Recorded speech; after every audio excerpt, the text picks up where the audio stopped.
We're trying a change of scenery. So as you can see, this is not the same room that you're used to watching. If you remember, this is your bedroom with Inspire Generation up top. Okay. So, I had my thoughts on something today. I saw a casting on Facebook, and I'll just read it out because, like, it could be any generic casting.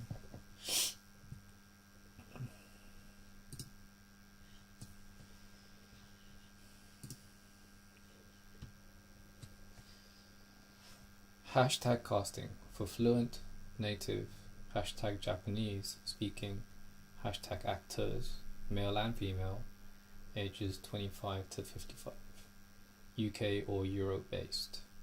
Casting in London, 21st November. Shooting abroad, 27th to 29th November. Paid job. Email with subject line Japanese. Thanks. Alright, so let's go through this one by one. Fluent. What is fluent? Subjectively, so let's do subjective and objective. Okay. So, what I mean by subjective is an example.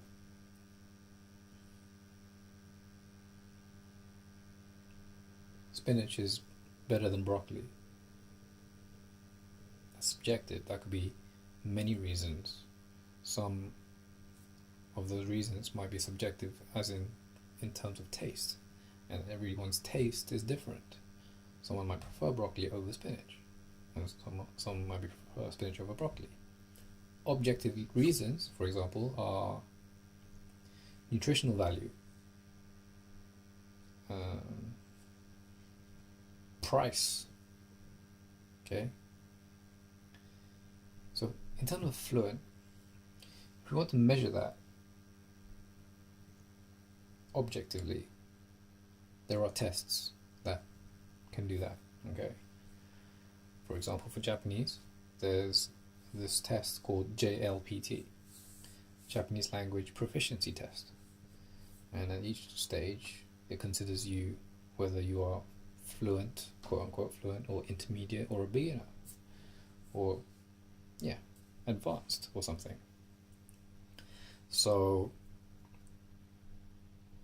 a foreigner takes this test, and upon the outcome, should they obtain a high enough mark, they would have passed the test and been certified as fluent. However, this is a written test only, and you might be good with writing and listening, but can you be good at speaking and reading? So fluent encompasses what exactly?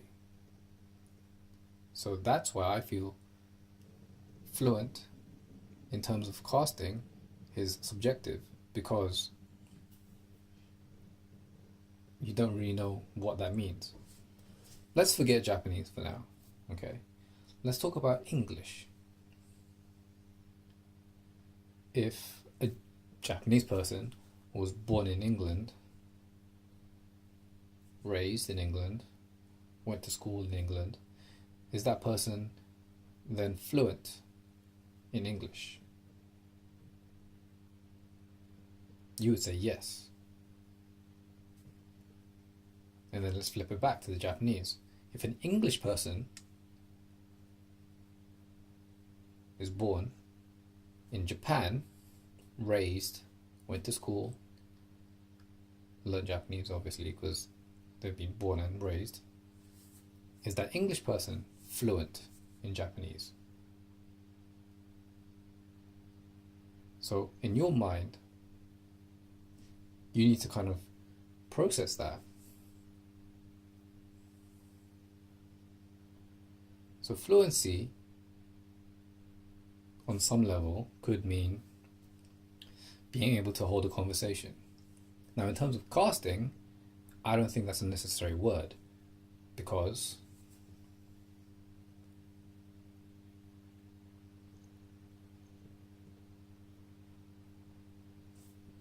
we're actors. Give us a script, give us the intention, and we can deliver. We're supposed to deliver, that's our job.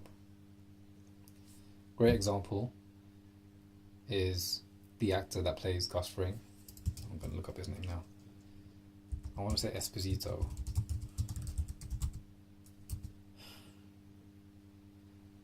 Right. Giancarlo Esposito.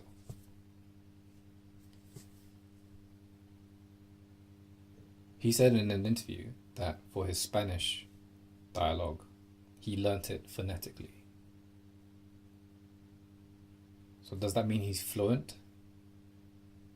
I would say no, because if you're fluent, you can respond outside of acting to someone speaking, in this case, Spanish to you. If you learn his lines phonetically, then how can you do that? You don't know what's being said to you, right? So that's why I feel in this game, CDs need to really think about this aspect of casting, in that, is it really necessary to put the word fluent in there? If the dialogue is going to be in Japanese, then any actor who has experience in Japanese should be able to deliver. That's my point. Okay, so native now.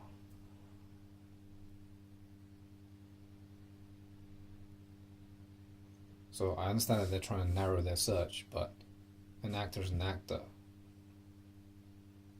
There's many actors which aren't native to that country, in this case Japan, which have played a Japanese character. There's many, best example is England and America. There's many actors which are not native to America, but they're British actors, but they play an American character. So fluent and native, to me, in a casting call is redundant, because those are just buzzwords that they've been told by the producers or their superiors to include in the casting call. What I feel would be more useful is a description of the dialogue will be in Japanese. Simple.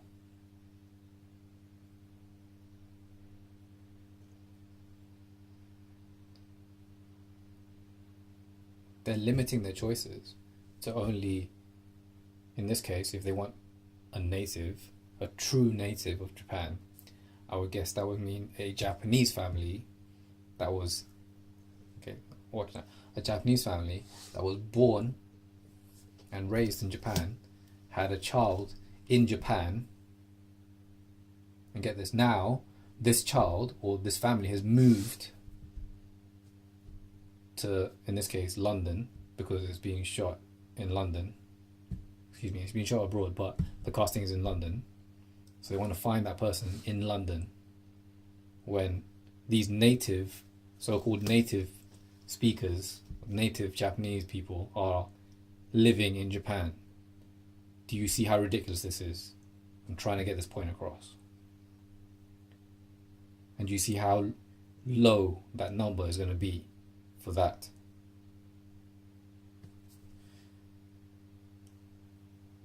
And then this range of ages 25 to 55. So no description about what this is.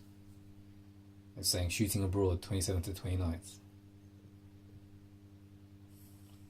For me, thinking about preparation, 27th, So prep or rehearsal day, 28th is shoot day, and 29th is let me get what we didn't get day, or a rest day.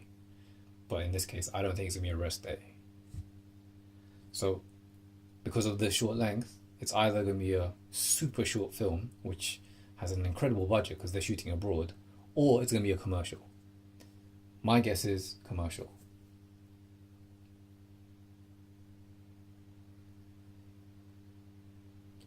So I'm gonna keep my eye out for this. I'm heavy penciled on the casting date. So what I did in response to what was asked, I'll read my initial email. Hi, I saw your post on Twitter. I am a Japanese speaker. Please find a link to my credits below. Please find my headshot attached. Please provide more information about the casting on November 21st. It's pretty self-explanatory, right? And then their bottom line, which is, thanks for sending you in your details. Can I check, are you a fluent native Japanese speaker? And are you ethnically Japanese or Chinese? So when did Chinese come into this? Do you see what I mean? What does ethnicity have to do with acting? Honestly, what does it have to do with acting? There are millions of native products being marketed by non-native people. So for me, this is still the frustration that I see. And how is it going to change is we need to have an open dialogue like this right now. At the moment, it's just between myself. However, in the future, I hope that you have had this open dialogue with people that are open to listening and just open to understanding their viewpoint and understanding our viewpoint and then going from there. Alright, so ran over today. No gym, however, there was a savage workout. Savage. That is AstroTurf. I haven't slid on AstroTurf like that for ages. Good kickabout, football. Scored a few goals, did a few tackles, did a few skills. My usual kind of football repertoire was on display. Did a few chests as well, which I was shocked, but I did.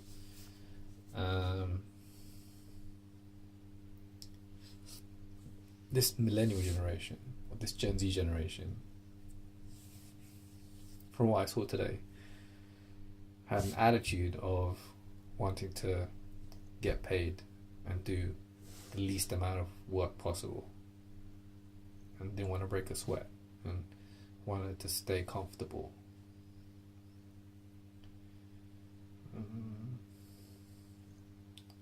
There's no growth there. Your body goes through ups and downs, and the only way you can grow is to go through those ups and downs, not to stay neutral. So having said that, I went to a shopping center or a shopping mall that I hadn't been to in a long time, and used the app, Burger King app, to get myself 2 double cheeseburgers yeah, and 2 small fries.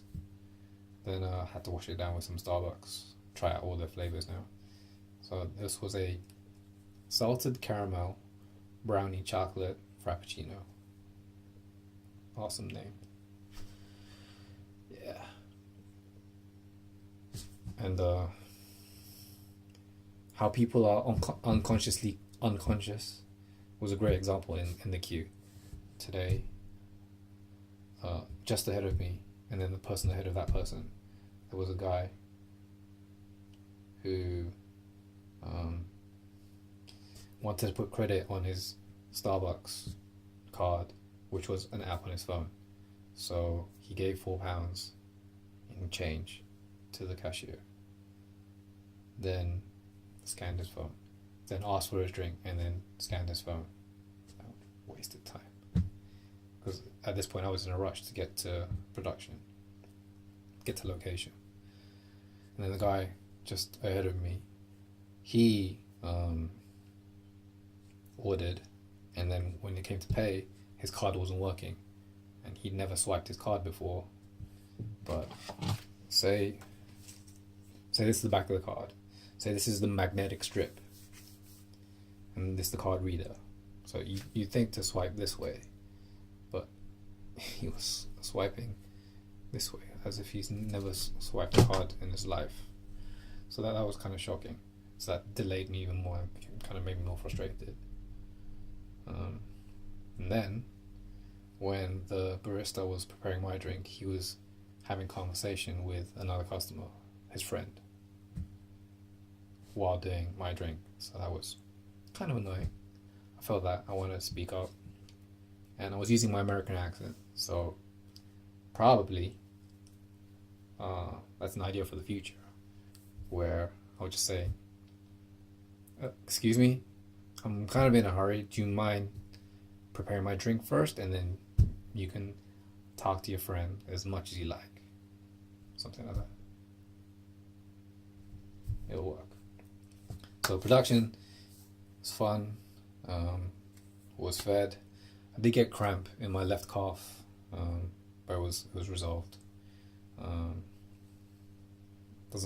It's not torn or anything. It was just cramp.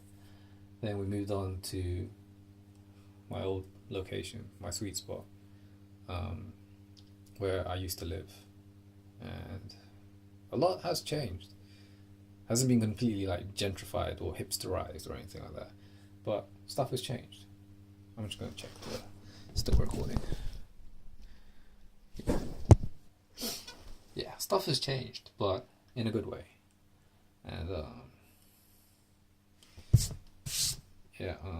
got to talking to some of the supporting artists, and they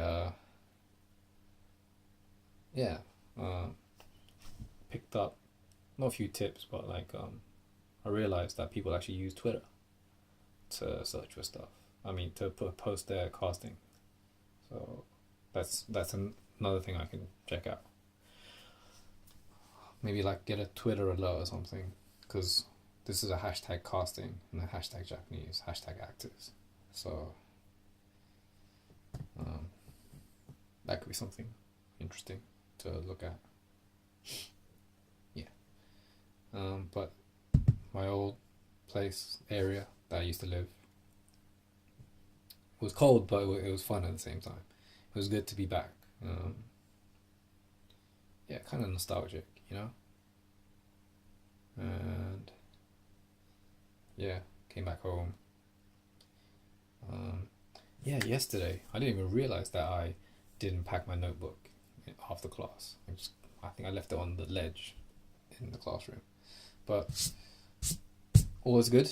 I did spend quite a few wasted minutes going up and down the stairs in this house looking for the notebook, but it turns out it's at school and it's at reception. I was going to pick it up on wrap, but we wrapped later than expected, which can happen on jobs. So there you go. It is what it is. Then I saw my old self in one of the essays. He was on his phone, he was watching videos, he had headphones on as well. Not really conversing to anyone. So I say my old self because that's what I used to do before. Just not converse. Just be in my own world. And then I saw others, millennials, Gen Z, where without their phone they're cool. Like when we were playing football, we were a team, but at the break they went back to their phone to, I don't know, Snapchat or something. So not encouraging or discouraging, just I just want to put it out there that some people may be addicted to their smartphones. It's like addicted to the social feed, and they may not realize it. So that's something to be aware of. Like there were a few that I was talking to, and then I saw that they were on their phone, so I know from experience that anything that I say when they're on their phone is going to be kind of half received. Yeah. And then I took a bath just now to kind of ease off my muscles and stuff. And it was a hot bath as well, with some, I think it said muscle therapy on the box, some kind of fake Radox bath salts mixture. So that was good. All clean now, all refreshed. And I'm checking out this series called Condor, or Condor. And it's okay so far. It's okay. Yeah, it's a pretty long video, but I had to have that rant at the beginning. Just had to. So stay calm, stay cool, and future self, smile, because you know you made it. Peace.